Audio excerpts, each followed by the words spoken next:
ধন্যবাদ বন্ধুবর তৌহিদুল ইসলাম কনক, প্রতিষ্ঠাতা সাধারণ সম্পাদক কবি সংসদ বাংলাদেশ, তাকে ধন্যবাদ জানাচ্ছি।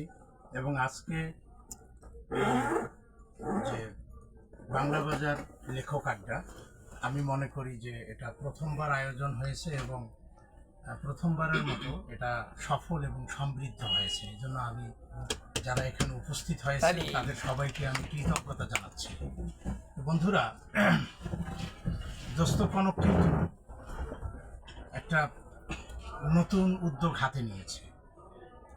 নতুন উদ্যোগটা আজকে এই বাংলা বাজার 419তম সাহিত্য সভা, এখানে অলরেডি আপনারা জেনেছেন যে সেটার ঘোষণা সে দিয়েছে। আসলে একটা কোনো কিছু করতে গেলে একজন উদ্যোক্তার দরকার, এবং পৃথিবীর সমস্ত সৃষ্টির পিছনে কোনো না কোনো উদ্যোগ রয়েছে। উদ্যোগ না হলে কোনো কাজ হয় না। আমরা দীর্ঘদিন থেকে যারা লেখালেখি করতেছি